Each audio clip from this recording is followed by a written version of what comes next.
السلام علیکم ورحمۃ اللہ وبرکاتہ۔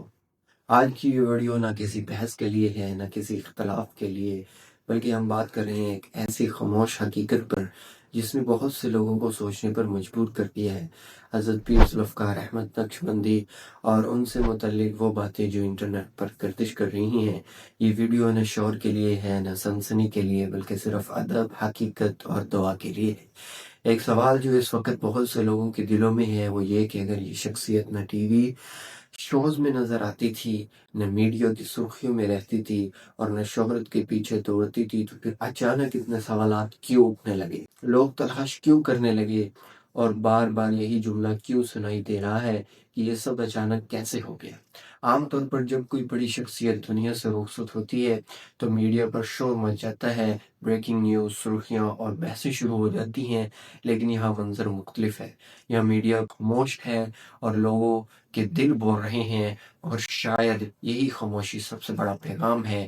جو لوگ خود وہاں موجود تھے یا جنہوں نے اپنی آنکھوں سے یہ ویڈیو دیکھی، وہ اس بات پر متفق ہیں کہ معدل فقیر اور اس کے ارد گرد تقریباً ہر سڑک لوگوں سے بھری ہوئی تھی۔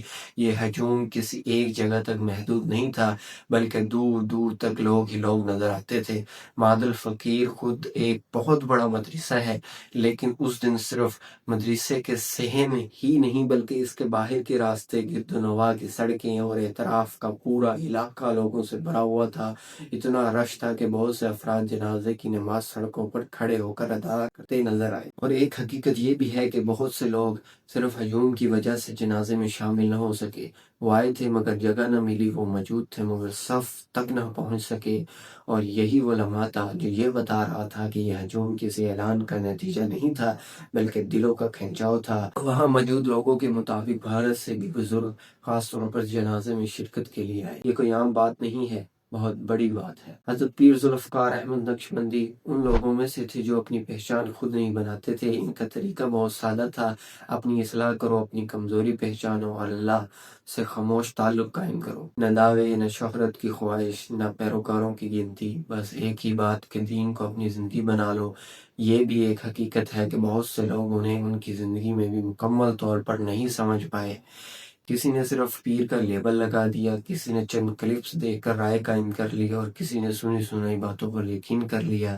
لیکن جب کوئی خاموش شخصیت لوگوں کے دلوں میں زندہ رہتی ہے تو اس کا مطلب یہ ہوتا ہے کہ اس نے صرف بات نہیں کی بلکہ اثر چھوڑا ہے۔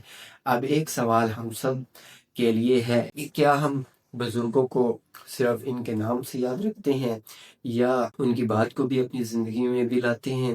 کیونکہ اصل امتحان وفات کے بعد شروع ہوتا ہے، جب بات باقی رہ جاتی ہے اور کہنے والا دنیا سے رخصت ہو جاتا ہے۔ اگر واقعی یہ شخصیت ہم میں موجود نہیں رہی تو سب سے بہتر رد عمل بحث نہیں بلکہ دعا ہے، اور اگر اللہ تعالیٰ نے ابھی مہلت دی ہے تو سب سے بہتر جواب صرف ایک ہے: عمل۔ اللہ تعالیٰ حضرت پیر ذوالفقار احمد نقشبندی کی مغفرت فرمائے، درجات بلند فرمائے اور ہمیں ان کی باتوں سے سیکھنے اور اپنی اصلاح کرنے کی توفیق عطا فرمائے۔ آمین۔